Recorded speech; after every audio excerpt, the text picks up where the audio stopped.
I'm Alex, if you didn't know. This is current Alex that you see here on the screen. This was last weekend in Charlotte, North Carolina, at one of my favorite live shows I've done in a long time. In fact, I've been doing a lot of cool live shows lately, and I've got a fun little mini tour coming up next month in the Southeast. This current Alex also has an album out called The Process. He's been able to meet people in person and give them copies of the album and sign the album and hear from them how much they enjoy his music. The Alex that you see here is confident and has a vision, but I think in order to really appreciate this moment, this Alex, we need to travel back to a more uncertain time. Our story picks up in early January 2024. This was an Alex that did not have a vision. He wasn't sure how to proceed with his career. He was kind of burnt out on a lot of things, but he knew one thing, that he was contractually obligated to make an original album. We meet up with our past Alex as he struggles with the concept of writing material and making decisions. The possibilities are infinite at the start. You could dream up a million scenarios that are so fantastic, and then nothing in real life can compare to the ideal debut album in your head. I started collecting a few things that I didn't mind, and I started settling on kind of an overall aesthetic.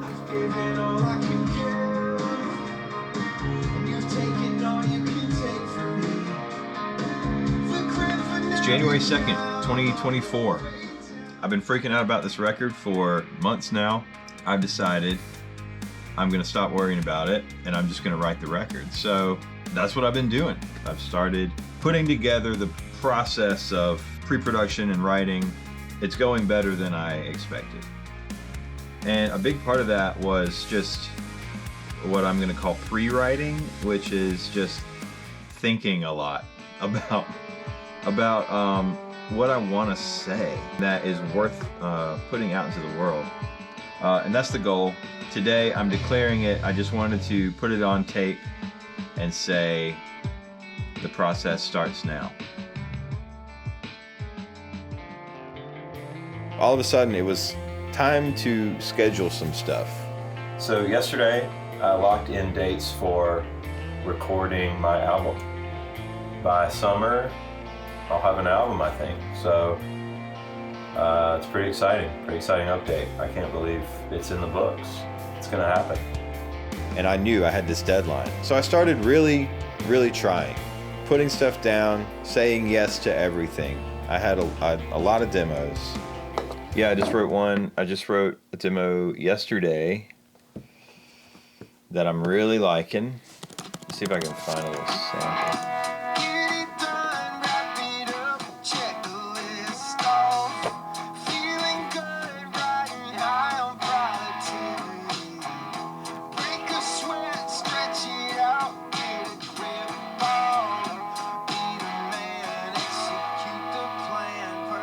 I hired on Alan Day from 4 Year Strong as the producer. I called him and I said, you know, man, I'm worried about what I have. Am I prepared for our writing sessions? You know, I sent him some stuff and he was kind of very chill about the whole thing. He listened to a few things to get the idea, but yeah, he really wasn't concerned about having enough. You know, he had just come off writing their entire record kind of on the spot in the studio. And so he was very, I think, in that mode of it'll materialize in the room. It's starting to get to the point where I'm actually feeling positive emotions correlating to this project and not just anxiety and dread. And that's really nice. I think it might actually be fun. We booked 2 weeks of just writing time. Demoing and writing, and then another 8 days for tracking. In hindsight, that was nowhere near enough time. Okay, so it's Sunday. That's it. No more days. I leave tomorrow. We're just kind of hanging out and taking in the last little time we got before I turn into work mode. I've had time to gather my thoughts. I've had time to gather my demos. And now it's time to do it for real. I'm gonna miss the Nespresso machine. I'm gonna miss the cats. I'm gonna miss my wife. I don't think I could fit anything else on here. Well, if you never try, you'll never have to lose. Let fate decide the inevitable truth. Lower the stakes, no skin in the game. Nothing wagered, nothing lost. I think in order to make something really great or worthwhile, there's a level of uncomfortable that you have to be okay with. This trip definitely came at the right time for me. I needed something to shake me up a little bit. Really, I think at the end of the day, what I needed most was that validation from another working professional that this stuff is usable. This stuff is good even. We met up, we had some conversations, we listened to some music, and then we started digging through the demos and meticulously going through and finding things that kind of just sparked our interest. Like, instead of the only statement being we're falling in love again, like, why is that important to say? Sure. Right? It feels maybe like it could be a statement on love not being everything that's in the fairy tales always, right? It is work, it is balance, it is compromise. I like that. Once I finish. That part feels like I could be out of the chorus by then. Okay. Or maybe the second one. I like the chord switch up. Yeah, so maybe the second one is the one that goes. We really tore apart a lot of the stuff that I had worked on in a good way. You know, we would take whole sections out, we would speed things up by like 20 BPM, trying to figure out where everything should land. It was like a super crash course. At the end of the day, I don't think decisions should be made based on expectations and things like that, but more so because I think I've heard you voice the concern, not necessarily verbatim on the surface, of like not being super confident in the songwriting aspect and knowing what's gonna work. Both aspects of what you know you want, what you feel authentic, what you feel strongly about creating as your original music, while keeping in mind giving the audience that you've worked so hard to build an opportunity to sink their teeth. I think what we're doing is fucking awesome. I do too. The more we get into this, the stronger I feel about it. Cool.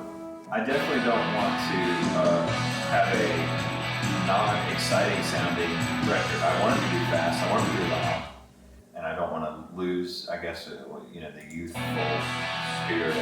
Well, I was gonna say one thing already make this feel more youthful is the tempo.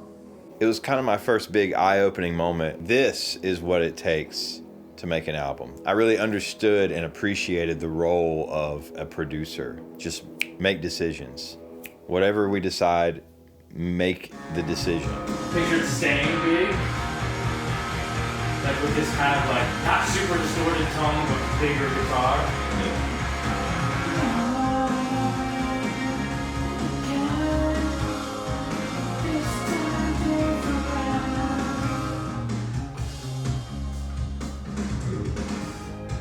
Oh yeah. It kind of just gets more ambient. Yeah, I love that. I love bringing that little synthy chord back in. We really started distilling down the best parts of each demo. There were some real magic moments there in that 2-week span where just completely new things were born.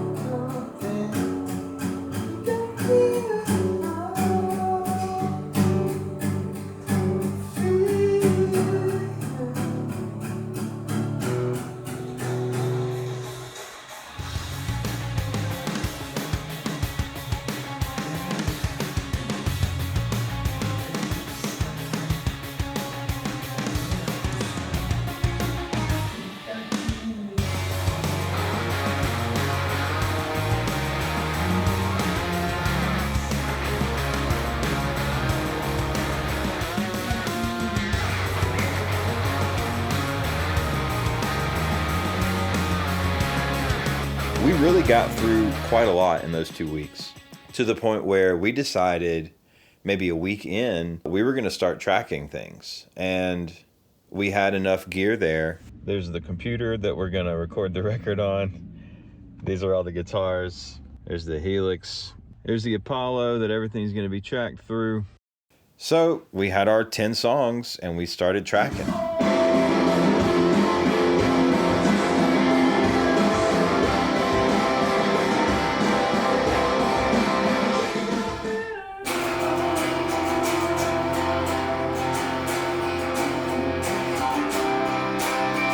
Throwing one of those in there. Make it really tense.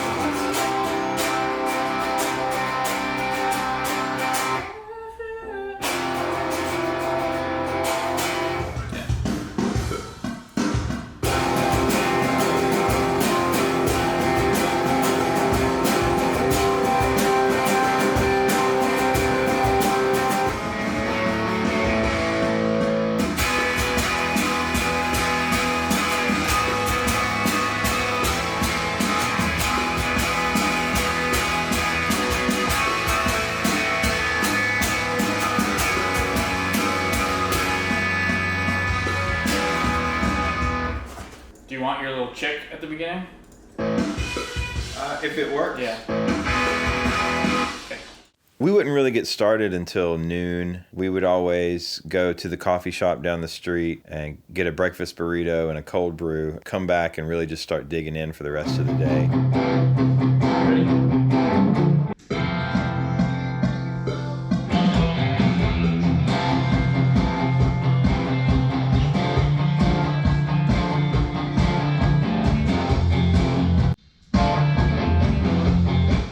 We lean into it, so just like unmute for that.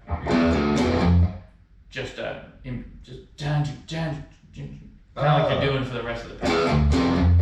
Yeah. Okay.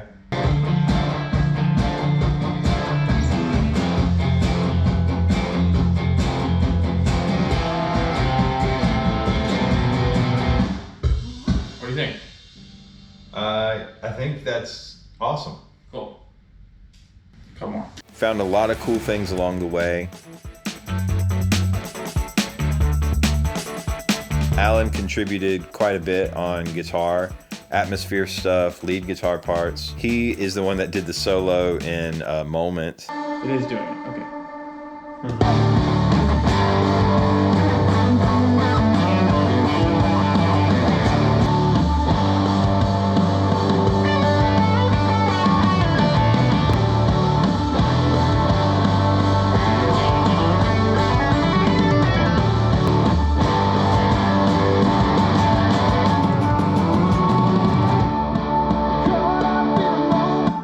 That it, And it's just no downbeat. yeah. I don't think that's weird. 1,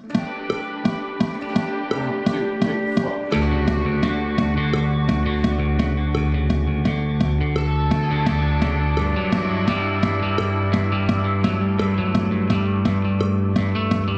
And there's a particularly tasty little ascending kind of arpeggio thing he does at the outro of track 1. That was one of the things we did pretty early on, and I was like, okay, this is going to be special here. These are in tune.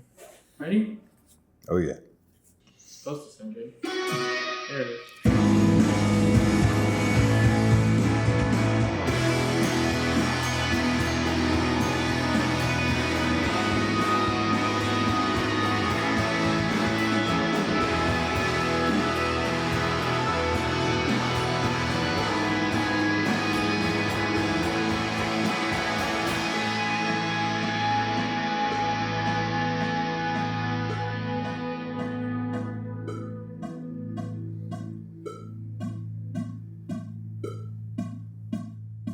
I gotta say, I learned more watching Alan in those 2 weeks than I have spent years on my own trying to figure out.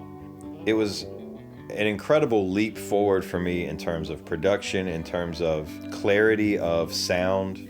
I learned what making a song means. And mostly, I walked away excited to get it done, excited to write more. to create more. The whole point is the writing.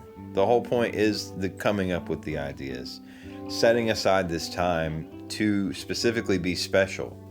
Build it up, make the magic happen. So we were done with our Nashville time, and I went back home for about a week, and then the plan was to meet Alan up in Massachusetts at Ghost Hit. It was nice to come back home and see everybody and settle in for a second, but then it was time to prep for an even longer road trip. I was talking to my parents about everything that week, and my dad actually asked if he could go with me to Massachusetts. Both of my parents have always been just incredibly supportive. They started me in piano lessons super young. I was in marching band. I was given every opportunity to learn and be exposed to new things. So I ended up inviting Eddie to come along while I recorded the album. And I gave him my Sony. He took some pictures.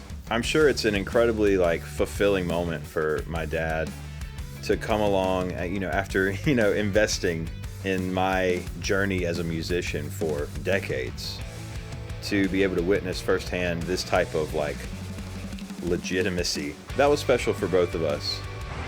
All right, Eddie and I are walking out of Target. And we're having to push the cart backwards because one of the wheels is stuck and it won't go forward. Life in Massachusetts. One day, my dad just came home from work, walked through the door with two guitar cases.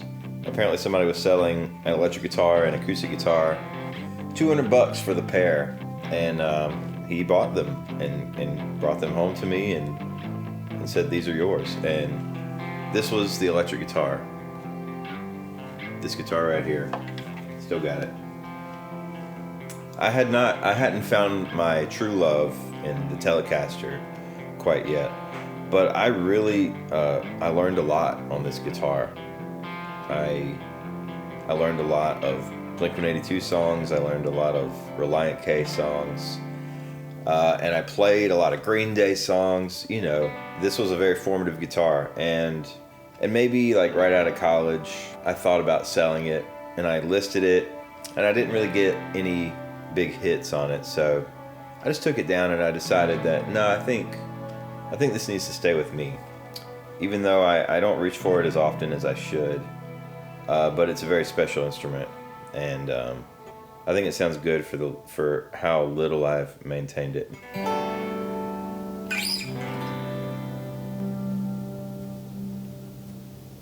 Ghost Hit is a really special studio. It's in this really old church. They've treated it and renovated it and outfitted it with everything that a proper studio needs. They've even got apartments downstairs. So when you book time at Ghost Hit, you get the benefit of staying in an apartment that looks over a graveyard. It is an old church with an old graveyard, and that is where you're spending the night. But it's cozy, it's nice. It's only a little creepy if you let yourself kind of go there. Andrew, the guy that owns it and runs it, is such a nice dude. He's one of those guys that you can tell he's in the right spot. This is what he's meant to be doing. Just meeting folks and making cool music.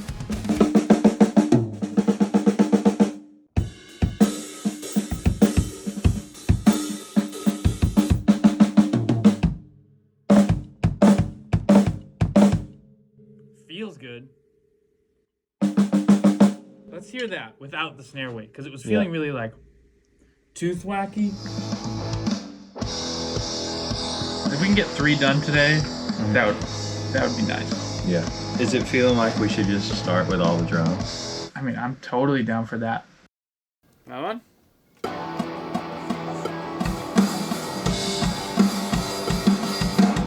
That's one of the reasons I love doing what I do, is I've always been so passionate about writing drum parts, coming up with interesting things. I spend a lot of time and energy on that stuff. I'm not the kind of drummer that can sit down and play a groove exactly the same way 4 times in a row.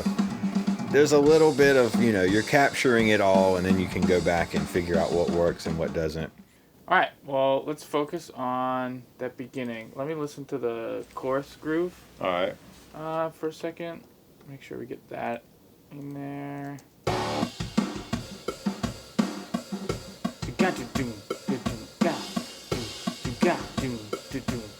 Yeah, you were doing like a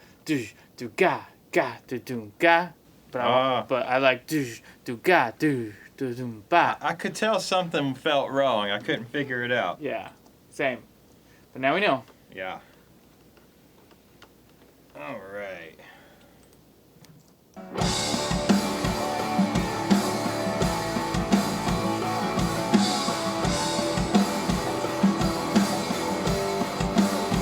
It was a very different experience with like all these crazy microphones and these particular positions in this incredible sounding room with a producer that's able to hit record for you. So you can just focus on playing. It's kind of probably the way things should be. You can just kind of get lost in the instrument and let the producer worry about the big picture for a second.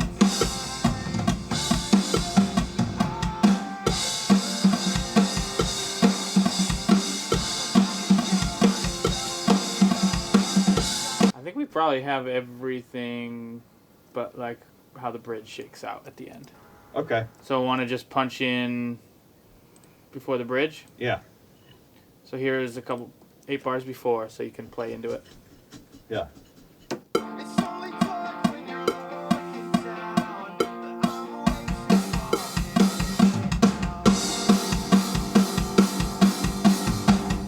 always. This was the fun part for me.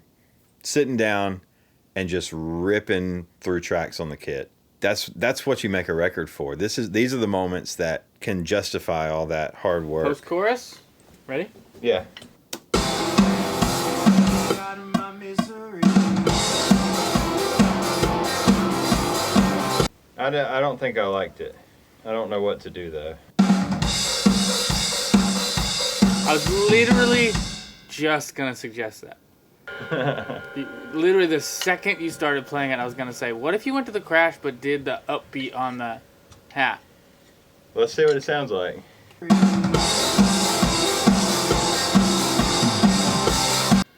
Pretty sick.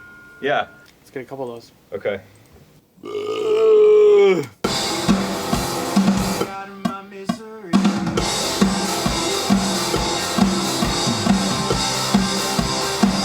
Yeah, fucking great. Is it possible to do doom scotch, and when you hit that rack tom on that fill, you're doing like a still do the hat?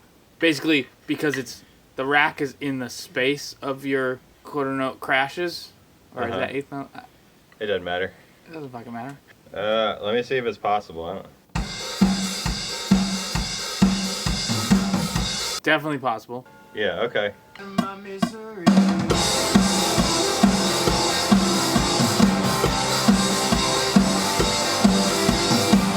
We tracked a lot of drums. We tracked a lot of vocals. But I can tell that you never will.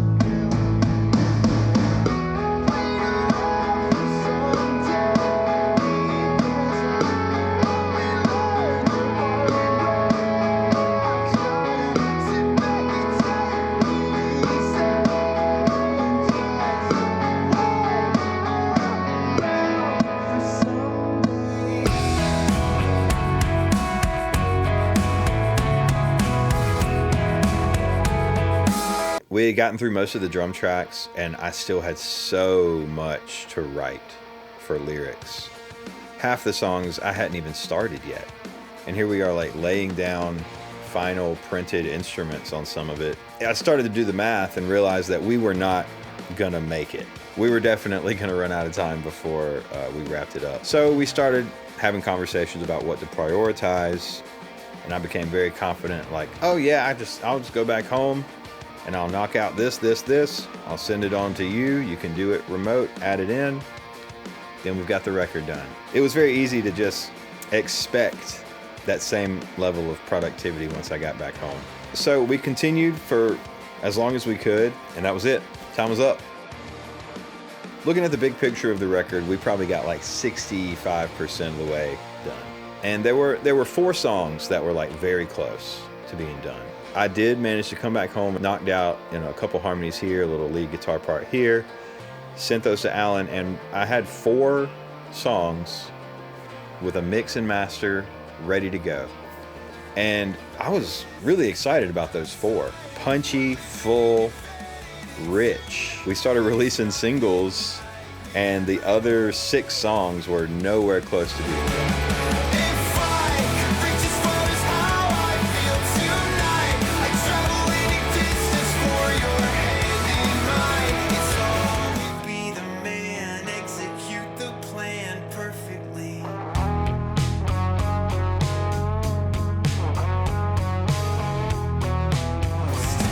Yeah, you gotta feel it, oh,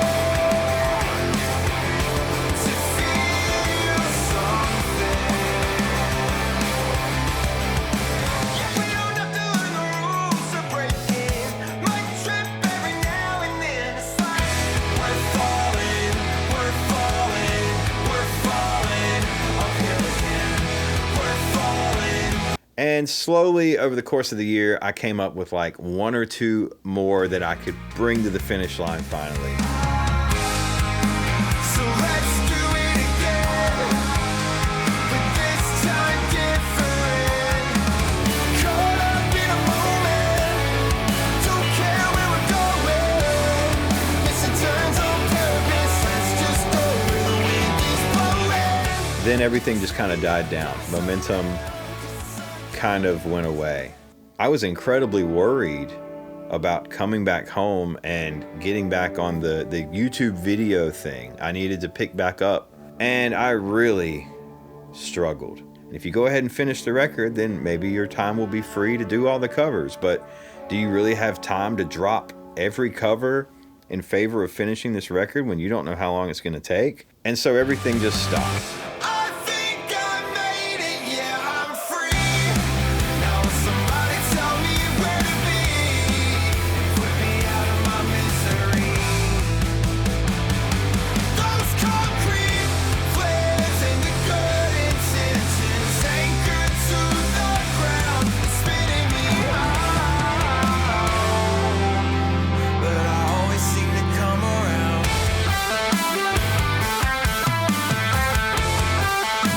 Love face to face, but I refuse to look up.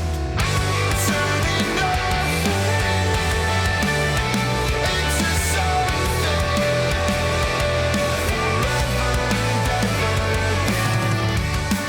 So after a while, Alan reached back out and just, asking, we're going to finish this thing up. You got anything else to send me?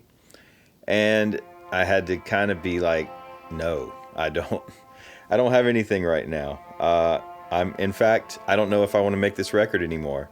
He asked to give me a call, and so we had a conversation, and he definitely wasn't immediately advocating for me to finish it. He was asking me some questions, some hard questions that I had to work to find the answer to.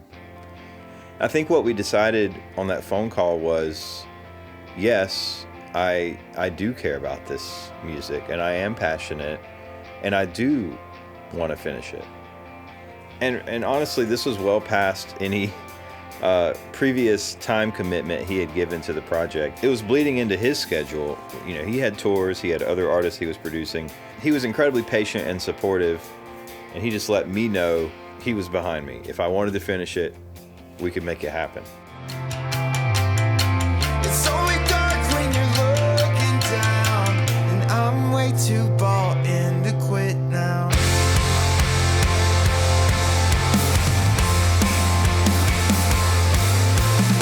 That was a big deal. I don't think I realized how big of a deal it was. I had forgotten what it felt like to be in that room writing those songs. It was so easy to just be by myself and become jaded and unmotivated.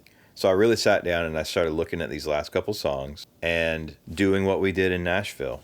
I ripped them apart and put them back together, and I ended up with some really good stuff. I did have to lose one.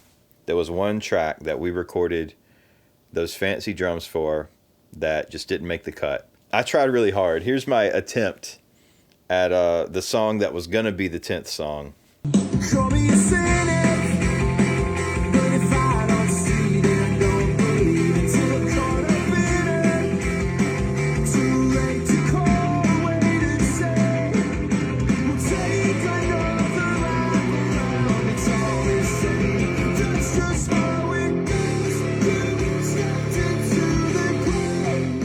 the energy of it just didn't quite feel like it belonged.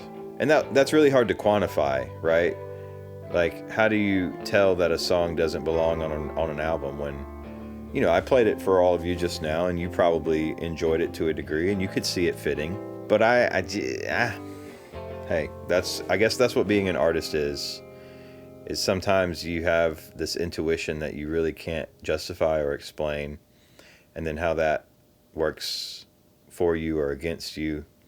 Anyway, I decided, let's do a song from scratch. I'm never going to be able to recreate that drum sound that we got, so why not just lean completely in the opposite direction? I've never really been a ballad guy, but let me try to write something slow. The final song completed for the album was the song Thunderstorms, just kind of done by me in this room here, writing and recording everything, and then I sent it to Alan. We had some back and forth, he did his magic, and that's what you hear. You keep me safe and warm in the middle of my thunderstorm.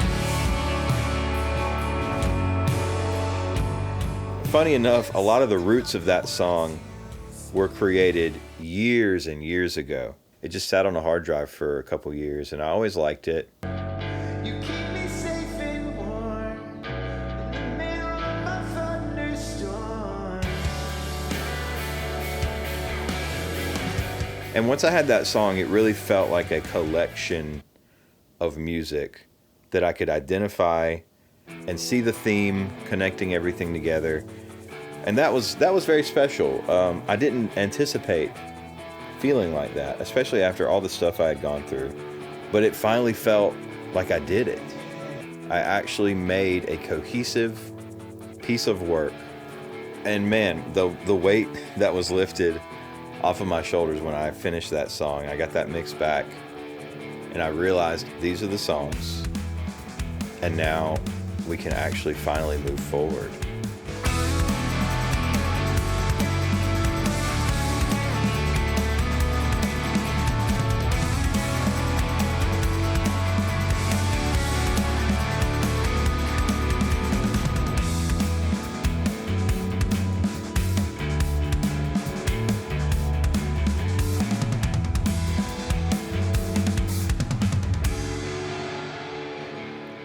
It is March 6th, about 9:30 a.m.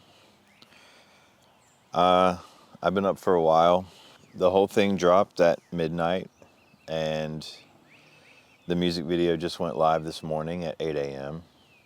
I had a lovely time with a couple of people in the live chat, and that's it. It's out. I didn't really plan what I was going to say here. I feel proud. I feel relieved. I feel excited. I guess this is kind of the whole point of the record. You spend a lot more time feeling in the middle of it all than at the end. Today is the finish line. And then it will have been released. And I usually struggle with special days like this, milestone days or birthdays or holidays. My brain struggles to find the concrete reason why that day deserves to be on a higher tier than the other days. But I think the biggest lesson for me is that it's a special day because you want it to be a special day. And you want some fun and whimsy in your life. And you want intentionality with how you enjoy the people around you and yourself. And, maybe it's a little embarrassing that it's taken me this long to understand that concept, but I feel like I'm getting there. And I feel like you really do just have to make your own magic in life. Other people get the benefit of that magic, and then you get the benefit of other people's magic. It's something that you can't really put your finger on. For today, it feels good. And it feels right. So thanks for being here along for the ride. Thanks for listening to the music and investing in the process. Pun intended. I see a lot more music in my future, both original and not original. Just a lot more music. I'm finally excited about music again. I think I'll leave it at that, and I'll see you in the next video.